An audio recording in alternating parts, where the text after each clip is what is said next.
Why did my new boss spend 6 weeks writing me up for things nobody else got written up for? I was walking back from the break room when Mr. Renwick stopped me in front of the whole floor. Do you always walk like that? Strutting through here like you own the place. It's disruptive. Write up. I stood there frozen. A guy at the next desk snorted and muttered something about me thinking I was hot stuff. Everyone laughed. He didn't get written up. That was my 5th write-up in 3 weeks. Same manager. Every single time. I was genuinely starting to believe my existence personally offended the man, and the reasons kept getting stranger. Tuesday, I was entering invoices when he stopped at my desk. Is there a problem? I looked up. No. He folded his arms. Then why are you sighing like that? You're bringing down the whole department's energy. Write up. Wednesday, he slapped a hand on my desk. Look at how you're holding that stapler. You're gripping it like a weapon. That's threatening body language. I could send you home for that. I looked down. I was holding a stapler like a person holds a stapler. Thursday, I made the mistake of checking the wall clock at 4:50. Am I keeping you from something? I shook my head. Then why are you looking at the clock with that face? I didn't know my face had an opinion. Every write-up meant a mandatory hour with HR paperwork and a corrective action plan, which meant I missed the evening shuttle 3 weeks running. I was paying for rides. My performance review, the one that decided whether I got moved to the permanent role after my probation, was 6 weeks out, and disciplinary history was the first thing on that form. I'd never been late, never missed a deadline. I was about to lose a job I needed because one man decided to dismantle me. Then I noticed something. On days my mother dropped me off, nothing happened, not once. But every single day my father dropped me off, Renwick found something. I thought it was coincidence. Then it kept happening, and I started logging it in my phone. Monday, Dad drove. Write up for unprofessional tone. Tuesday, Mom drove. Nothing. Wednesday, Dad drove. Write up for packing up 2 minutes early. Thursday, Mom drove. Nothing. The pattern was undeniable. I showed my mother. She frowned at the screen. That makes no sense. I've never met your manager. I said, it's not you he's seeing. It's Dad. She went very quiet. There was a family day event that Friday. The company did them quarterly. My father had never come to anything work-related for me. He worked nights. But my mother said, in a voice I'd never heard her use, your father is coming, and he's walking in with you. Friday. At 4 o'clock, I stood outside the conference room with my leg bouncing. My dad came down the corridor in his good shirt, looking mildly annoyed at having to be awake. We pushed open the door. Renwick was mid-handshake with someone, smiling. Then he saw my father, and the smile fell off his face like something dropped. He stepped back and knocked a stack of folders off the table. No, he said, you don't get to walk in here. My father stopped, looked at him, and I watched something land behind my dad's eyes. Kevin, don't say my name. I said, Dad, what is happening? My father let out a long breath. We worked together 22 years ago at Halloran Freight. Renwick's hands were shaking. He testified against me. I told the truth, my dad said quietly. You were falsifying delivery logs. 11 drivers were about to eat the blame for it, including me. I lost everything. Renwick's voice cracked and got loud. I lost my career. I couldn't get hired in the industry for 9 years because of you. And then your son walks into my department with your last name and your face. I felt myself go cold. So you've been trying to get me fired to get back at my father. He didn't answer, which was the answer. Here's the part that matters, though. My mother had made me do one thing before that meeting. Forward every single write-up to my own personal email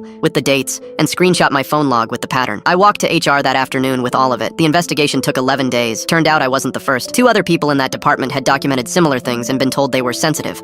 But nobody had ever produced a motive with a name and a date on it. Renwick was gone before the month ended. All 5 write-ups were expunged. I got the permanent role. The strangest part was my dad in the parking lot afterward, sitting in the car with his hands on the wheel, not starting it. He finally said, I've wondered for 20 years if I did the right thing back then. I said, you did. He just proved it again.